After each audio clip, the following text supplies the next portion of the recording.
तो hello student, welcome back to my channel Samrat academy. तो दोस्तों, मेरा नाम है आकाश और वीडियो बहुत ही ज़्यादा इंपॉर्टेंट होने वाली है क्लास 10th के स्टूडेंट के, जो कि 2022 बोर्ड एग्जाम के पेपर देने वाले हैं। ठीक है, इसमें आप लोगों को 70 नंबर बिल्कुल क्लियर कराने वाला हूं सामाजिक विज्ञान के। ठीक है, मोस्ट इंपॉर्टेंट क्वेश्चन देखिए, लघु उत्तरीय प्रश्न जो कि 4 नंबर के लिए पूछे जाते हैं। पहले उन प्रश्नों को डिस्कस करेंगे। तो 4 नंबर के प्रश्न जो वेरी मोस्ट इंपॉर्टेंट है, सभी प्रश्नों को डिस्कस किया जाएगा। ठीक है, और वीडियो को शेयर कर दीजिए क्योंकि बहुत मेहनत लगी वीडियो को बनाने में। तो वीडियो को शेयर कर दीजिए। Very very most IMP question कराए जा रहे हैं बोर्ड एग्जाम में, सीधे आप लोगों के एग्जाम में ये सारे प्रश्न पूछे जाएंगे। ठीक है, चैनल पर नए हैं तो चैनल को सब्सक्राइब करके बेल आइकन को प्रेस कर लीजिए और आइए हमारे साथ जुड़कर अच्छे से 2022 बोर्ड एग्जाम की तैयारी करते हैं। टारगेट हर एक सब्जेक्ट का 90+ मार्क्स का है। ठीक है, इसलिए आप अच्छे से तैयारी करिए और हर एक सब्जेक्ट में 90+ मार्क्स लाइए और आपका 90% क्या हो जाएगा, तैयार हो जाएगा बहुत अच्छे तरीके से। ठीक है, आइए मेरे प्यारे विद्यार्थियों, आज की वीडियो स्टार्ट करते हैं। सबसे पहले हम लोग देखेंगे लघु उत्तरीय प्रश्न जो कि 4 नंबर के लिए पूछे जाते हैं। तो पहला प्रश्न वेरी मोस्ट इंपोर्टेंट प्रश्न हमने लिया है, जो कि सबसे ज़्यादातर ये क्वेश्चन पूछा गया था। ठीक है, इसीलिए मैं हमने क्वेश्चन फर्स्ट उसको लिया है। कह रहा है कि 1848 की उदारवादियों की क्रांति में किन विचारों को आगे बढ़ाया गया। देखिए, एक एक अक्षर को बढ़िया समझिएगा। ठीक है, कह रहा है कि 1848 की उदारवादियों की क्रांति में किन विचारों को आगे बढ़ाया गया। आइए जानते हैं किन विचारों को आगे बढ़ाया गया। तो वेरी मोस्ट इंपोर्टेंट है। कह रहा है कि 1848 में जब अनेक यूरोपीय देशों में किसान और मजदूर विद्रोह कर रहे थे, तब वहां पढ़े लिखे मध्य वर्गों की एक क्रांति भी हो रही थी। क्या बोला है कि 1848 में जब अनेक यूरोपीय देशों में क्या हो रहा था, किसान और जो मजदूर थे वो विद्रोह कर रहे थे, तब वहां पढ़े लिखे मध्य वर्गों की एक क्रांति भी हो रही थी। और इस क्रांति से राजा को गद्दी छोड़नी पड़ी थी। और इस क्रांति से राजा को क्या करनी पड़ी, गद्दी छोड़नी पड़ी थी। और एक गणतंत्र की घोषणा की गई जो सभी पुरुषों के सार्वत्रिक मताधिकार पर आधारित थी। ये घोषणा की उन्होंने जो कि क्या थी, सार्वत्रिक मताधिकार पर क्या थी, आधारित थी। और यूरोप के अन्य भागों में जहां अभी तक स्वतंत्र राष्ट्र अस्तित्व में नहीं आए थे, जैसे में जर्मनी हुआ, इटली हुआ, पोलैंड, वहाँ के उदारवादी मध्यम वर्गों ने संविधानवाद की मांग को राष्ट्रीय एकीकरण की मांग से जोड़ दिया। वहाँ के जो उदारवादी मध्यम वर्ग के लोग थे, वो संविधानवाद की मांग को किसमें जोड़ दिया, राष्ट्रीय एकीकरण की मांग में जोड़ दिया। उन्होंने बढ़ते जन असंतोष का फायदा उठाया और एक राष्ट्र के निर्माण की मांगों को आगे बढ़ाया। और यह राष्ट्र राज्य संविधान, प्रेस की स्वतंत्रता और संगठन बनाने की आज़ादी जैसे संसदीय सिद्धांतों पर आधारित था। ठीक है, यहाँ तक। तो जैसा कि आपने देखा कि ये 4 नंबर का क्वेश्चन है, तब बड़ा तो होगा ही होगा। तो देखिए, इस प्रकार के क्वेश्चनों को याद कैसे करते हैं। देखिए, पूरा आपको एकदम रट्टा नहीं मारना है इन चीज़ों को। ठीक है, कि लेके अब रट्टा मारने बैठे नहीं। आप 1 या 2 बार इसको पढ़िए और इसको भावार्थ को समझिए। देखिए कि इसमें कहानी, जैसे समाज विज्ञान कहानी होती है, कहानी द्वारा आप इसको रिलेटेड कर पाएंगे, इसको समझ लीजिए कि क्या है। ठीक है, और उसी प्रकार अपने दिमाग में थोड़ा इमेज बना लीजिए इस चीज़ को कि 1848 की जो उदारवादी की क्रांति में किन विचारों को आगे बढ़ाया गया था। तो बहुत सारे इसमें विचार हमने व्यक्त किया है, जैसा कि आपने देखा है कि आगे बढ़ाया गया था। बस उन्हीं विचारों को याद करके बोर्ड एग्जाम में अपने तरीके से लिख देना है। ठीक है, नहीं तो इतना किसी को याद नहीं होगा। इतना बड़े बड़े प्रश्न, एक ही प्रश्न नहीं है, सारे प्रश्न बड़े बड़े हैं। तो आपको करना क्या पड़ेगा कि इसको आप 1 या 2 बार जब फेर बना रहे हैं तो हाईलाइटेड कर दिए कौन से पॉइंट हमको याद करना है इस प्रश्न में, और उस पॉइंट को थोड़ा ब्लैक पेन से हाईलाइटेड कर दीजिएगा, नंबर बहुत ही ज़्यादा अच्छा मिलेगा। ठीक है, चलिए, तो ये तो प्रश्न नंबर पहला था। आइए प्रश्न नंबर दूसरे की तरफ बढ़ चलते हैं और प्रश्न नंबर दूसरा देखते हैं, जो कि वेरी वेरी मोस्ट इंपोर्टेंट प्रश्न है।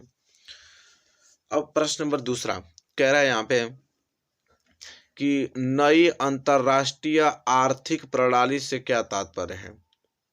कह रहा है कि जो नई अंतरराष्ट्रीय आर्थिक प्रणाली से क्या तात्पर्य है, क्या समझते हैं।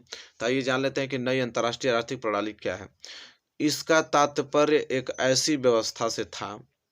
कह रहा है कि जो नई अंतर्राष्ट्रीय आर्थिक प्रणाली थी, वही कह रहा है कि इसका तात्पर्य एक ऐसी व्यवस्था से था जिसमें विकासशील देश अपने संसाधनों पर सही मायनों में नियंत्रण कर सकें।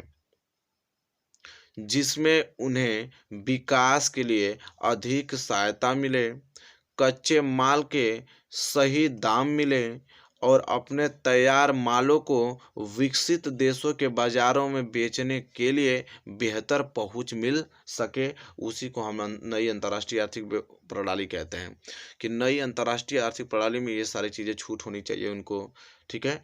कच्चे माल को सही दाम पे उन्हें मिले, ठीक है। अपने तैयार मालों को विकसित देशों में बाजारों में बेचने के लिए उनको क्या मिले, बेहतर पहुंच मिल सके, ठीक है। तो वही था नई अंतर्राष्ट्रीय आर्थिक प्रणाली। आई होप आपको क्लियर हो गया होगा क्वेश्चन नंबर दूसरा, ठीक है। छोड़ अच्छा प्रश्न है, वेरी मोस्ट इंपोर्टेंट प्रश्न है, अच्छे से लिखिएगा एग्जाम में, क्योंकि प्रश्न बहुत महत्वपूर्ण है, देखने को अब 2022 बोर्ड एग्जाम में आपको मिलेगा, ठीक है। चलिए इसी के साथ क्वेश्चन नंबर तीसरा वेरी मोस्ट इंपोर्टेंट कह रहा है कि आयात शुल्क से क्या तात्पर्य। अब हमसे ये पूछा है कि आयात शुल्क, ये प्रश्न बहुत बार पूछा गया है, बहुत बार ये प्रश्न, इसलिए मैं इसको फिर उठा लिया हूँ। आयात शुल्क से क्या तात्पर्य है, तो चलिए जानते हैं कि आयात शुल्क क्या होता है। कह रहा है किसी दूसरे देश से आने वाली चीजों पर वसूल किया जाने वाला शुल्क आयात शुल्क कहलाता है। कह रहा है कि अगर किसी दूसरे देश से कोई चीज आ रही है तो वहां पे एक वसूल किया जाएगा शुल्क, उसी को हम आयात शुल्क कहते हैं। और यह कर या शुल्क उस जगह लिया जाता है जिस जगह से जिस जगह से वह चीज देश में क्या कर रही है, प्रवेश करती है, यानी सीमा पर, बंदरगाह पर या हवाई अड्डे पर वह शुल्क लिया जाता है, उसी को आयात शुल्क कहते हैं, ठीक है। तो आई होप आपको क्लियर हो गया होगा कि आयात शुल्क किसे कहते हैं, ठीक है। नो डाउट होना चाहिए, किसी दूसरे देश से आने वाली चीज़ों पर वसूल किया जाता है, ठीक है। वहाँ से जहाँ से वो चीज़ें हमारे देश में चाहे किसी दूसरे देश में जाती है तो उसी के सीमा पर चाहे बंदरगाह हवाई अड्डे पर वह शुल्क लिया जाता है। चलिए क्वेश्चन नंबर 4 की तरफ बढ़ेंगे, वेरी मोस्ट इंपॉर्टेंट।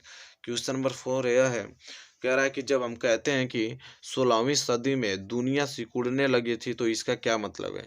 तो देखिए इसका मतलब यह है कि यहाँ दुनिया के सिकुड़ने का मतलब है कि विश्व के विभिन्न महाद्वीपों के व्यक्तियों के मध्य पारस्परिक संबंधों में वृद्धि होना, ठीक है।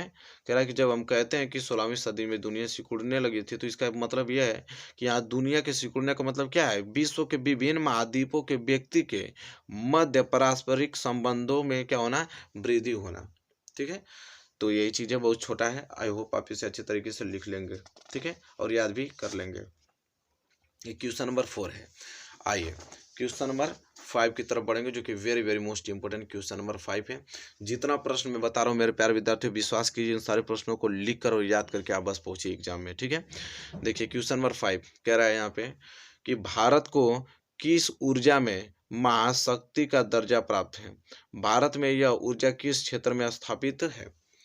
कह रहा है कि भारत को किस ऊर्जा में महाशक्ति का दर्जा प्राप्त है। अब भारत में यह ऊर्जा किस क्षेत्र में स्थापित है। तो देखिए इसका आंसर कैसे लिखेंगे, वेरी मोस्ट इंपोर्टेंट क्वेश्चन है। तो इसका आंसर लिखेंगे कि भारत को अब विश्व में पवन महाशक्ति का दर्जा प्राप्त है। भारत को अब विश्व में पवन महाशक्ति का दर्जा प्राप्त है।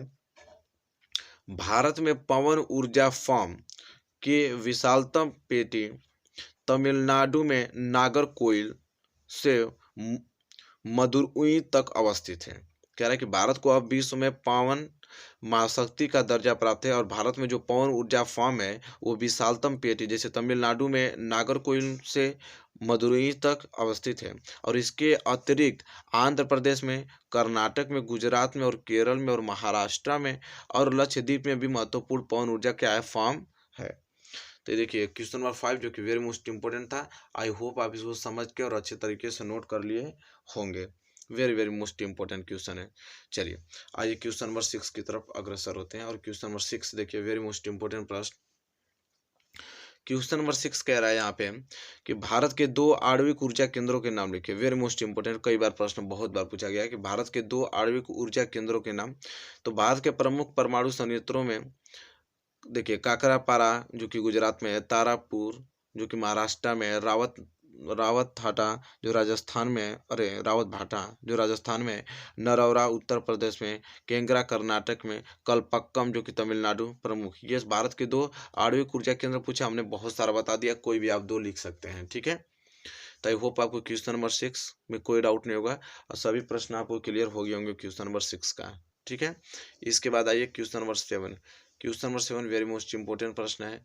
जैसा कि देख पा रहे हैं, क्वेश्चन हमसे ये पूछा है कि खनिज क्या है। बहुत प्यारा प्रश्न है कि खनिज क्या है, आपको बताना कि जो खनिज होता है वो क्या है। तो खनिज उन प्राकृतिक साधनों को कहते हैं जो शैलों से प्राप्त होते हैं। खनिज उन प्राकृतिक साधनों को कहते हैं जो कहाँ, शैलों से प्राप्त होते हैं। भूवैज्ञानिकों के अनुसार खनिज एक ऐसी प्राकृतिक रूप से विद्यमान समरूप तत्व है जिसकी एक निश्चित आंतरिक संरचना है। खनिज प्रकृति में अनेक रूपों में पाए जाते हैं जिसमें कठोर, ठोस एवं नरम चूना तक शामिल है। ठीक है, इसी को खनिज कहते हैं। तो बहुत अच्छे तरीके से आपको समझ में आ गया होगा कि खनिज किसे कहते हैं। ठीक है, कोई दिक्कत नहीं होगी, अगर कोई भी डाउट नहीं है आराम से प्रश्न को लिख कर और अच्छे तरीके से याद कर लीजिएगा। प्रश्न मोस्ट इंपॉर्टेंट है। ठीक है, ये खनिज क्या है, प्रश्न नंबर 7वां है जो कि वेरी वेरी मोस्ट इंपॉर्टेंट है। अब हम बात करेंगे प्रश्न नंबर 8वें की तरफ। बहुत सारा प्रश्न लेकर आया हूँ ताकि सामाजिक विज्ञान में कोई दिक्कत ना हो, 70 नंबर आपका अच्छे से क्लियर हो पाए। ठीक है, अब क्वेश्चन नंबर 8 यहाँ पे जैसा कि देख पा रहे हैं आप, क्या है क्वेश्चन नंबर 8, कह रहा है कि भारत का सबसे लंबा राष्ट्रीय राजमार्ग है, इसकी लंबाई और उससे, ठीक है, उससे ये है जुड़ने वाले नगर कौन कौन से हैं। ठीक है, कह रहा है कि भारत का सबसे लंबा राष्ट्रीय राजमार्ग आपको बताना है और इसकी लंबाई बताना है और उससे जुड़ने वाले नगर कौन कौन से भी बताना है। तो ये जान लेते हैं। तो हो जाएगा इसका आंसर कि राष्ट्रीय राजमार्ग 7, अब जिसे 44 कहते हैं, सर्वाधिक लंबा राजमार्ग है। राष्ट्रीय राजमार्ग 744। ठीक है, ये राष्ट्र जो है सर्वाधिक लंबा राजमार्ग है जो 2369 किमी तक लंबा है। 2369 किमी तक लंबा है और यह वाराणसी को जबलपुर, नागपुर और हैदरापुर, बेंगलुरु, मदुरई के रास्ते कन्याकुमारी से क्या करता है, इसको जोड़ता है। ठीक है, तो वेरी मोस्ट इंपॉर्टेंट है क्वेश्चन है क्वेश्चन नंबर 8। कह रहा है कि राष्ट्रीय मार्ग 44 जो है वो सर्वाधिक लंबा राजमार्ग है। कितना लंबा है, तो 2369 लंबा है। और किन किन नगरों को जोड़ता है, तो वाराणसी से होते हुए जबलपुर, नागपुर, हैदराबाद और बेंगलुरु और मदुरई के रास्ते होते कन्याकुमारी को क्या करता है, यह जोड़ता है। तो वेरी मोस्ट इंपॉर्टेंट है, आई होप क्लियर हो गया होगा। चलिए क्वेश्चन नंबर 9 की तरफ बढ़ चलते हैं और उसको भी देख लेते हैं। क्वेश्चन नंबर 9 जो कि वेरी मोस्ट इंपॉर्टेंट प्रश्न है। कह रहा है कि भारत में आयात होने वाली वस्तुओं के नाम लिखिए। हमारे भारत में कौन सी आयात होने वाली वस्तुएं, उनका नाम लिखना है। तो भारत में आयात होने वाली वस्तुओं में देखिए पेट्रोलियम उत्पाद, मोती, बहुमूल्य रत्न, अकार्बनिक रसायन, कोयला, मशीनरी, उर्वरक, वनस्पति तेल, छपाई मशीनों आदि प्रमुख हैं। ये भारत में आयात होने वाली वस्तुओं के लिस्ट हैं। ठीक है, आई होप आपको क्लियर हो गया होगा। Question number 9 very very most important, simple है प्रश्न है, याद करने में कोई कठिनाई नहीं होगी आप लोगों को। अच्छे तरीके से लिख के याद कर लीजिएगा। ठीक है, क्वेश्चन नंबर 9। आइए क्वेश्चन नंबर 10 की तरफ बढ़ेंगे। क्वेश्चन नंबर 10 क्या है कि जनसंचार के साधन कौन कौन से हैं, बताना है आपको कि जनसंचार के साधन कौन कौन से हैं। तो उत्तर में लिखिए जनसंचार के साधनों में रेडियो, दूरदर्शन, डाक तार, इंटरनेट, चलचित्र, समाचार पत्र, पत्रिकाएं, टेलीफोन, मोबाइल आदि प्रमुख हैं। ये जनसंचार के साधन हैं। जनसंचार के कौन कौन साधन, तो इतना साधन है, इसको लिखकर और याद कर लीजिएगा। याद करने की जरूरत है आपको, तो खुद याद ही होगा ये प्रश्न। ठीक है, बहुत ही ज़्यादा सिंपल है, तो प्रश्न आप अच्छे तरीके से याद कर लीजिएगा। चलिए इसी के साथ बढ़ेंगे क्वेश्चन नंबर 11 के, जो कि वेरी वेरी मोस्ट इंपॉर्टेंट है। Question number 11। अब क्वेश्चन नंबर 11 कह रहा है कि प्रधानमंत्री ग्रामीण सड़क परियोजना के तहत क्या प्रस्ताव है। प्रधानमंत्री ग्रामीण सड़क परियोजना के तहत क्या प्रस्ताव है। तो इस सड़क परियोजना के तहत देश के प्रत्येक गांव को प्रमुख शहरों से पक्की सड़कों द्वारा जोड़ना प्रस्तावित है। कह रहा है कि जो प्रधानमंत्री ग्रामीण सड़क परियोजना है उसे क्या आप समझते हैं। तो यह जो प्रधानमंत्री ग्रामीण सड़क परियोजना चला है उनका कहना है कि इस सड़क परियोजना के तहत देश के प्रत्येक गांव को प्रमुख शहरों से पक्की सड़कों द्वारा जोड़ना प्रस्तावित है। तो जैसा कि आपने देखा है प्रश्न नंबर 11 है, बहुत ही सिंपल और बहुत ही अच्छा प्रश्न है, इसको क्लियर कर लीजिएगा आप लोग अच्छे तरीके से। तो इस वीडियो में हमने कितना टोटल टोटल हमने 11 मोस्ट इंपोर्टेंट क्वेश्चन आप लोगों को सामने डिस्कस किया। ईमानदारी से आप लोग इस वीडियो को डाउनलोड करके जितना प्रश्न हमने बताया है अच्छे तरीके से इसको नोट कर लीजिए। और बहुत ही प्यारा प्रश्न है, 2022 बोर्ड एग्जाम में आपको सभी प्रश्न देखने को मिलेगा और अच्छा मार्क्स आप ला पाएंगे। तो मेरे प्यारे विद्यार्थी, वीडियो पसंद आई होगी तो प्लीज़ लाइक कीजिए और चैनल पर नए हैं तो चैनल को सब्सक्राइब करके बेल आइकन को प्रेस कर लीजिए। और मिलेंगे एक प्यारे से नेक्स्ट वीडियो में, तब तक के लिए धन्यवाद।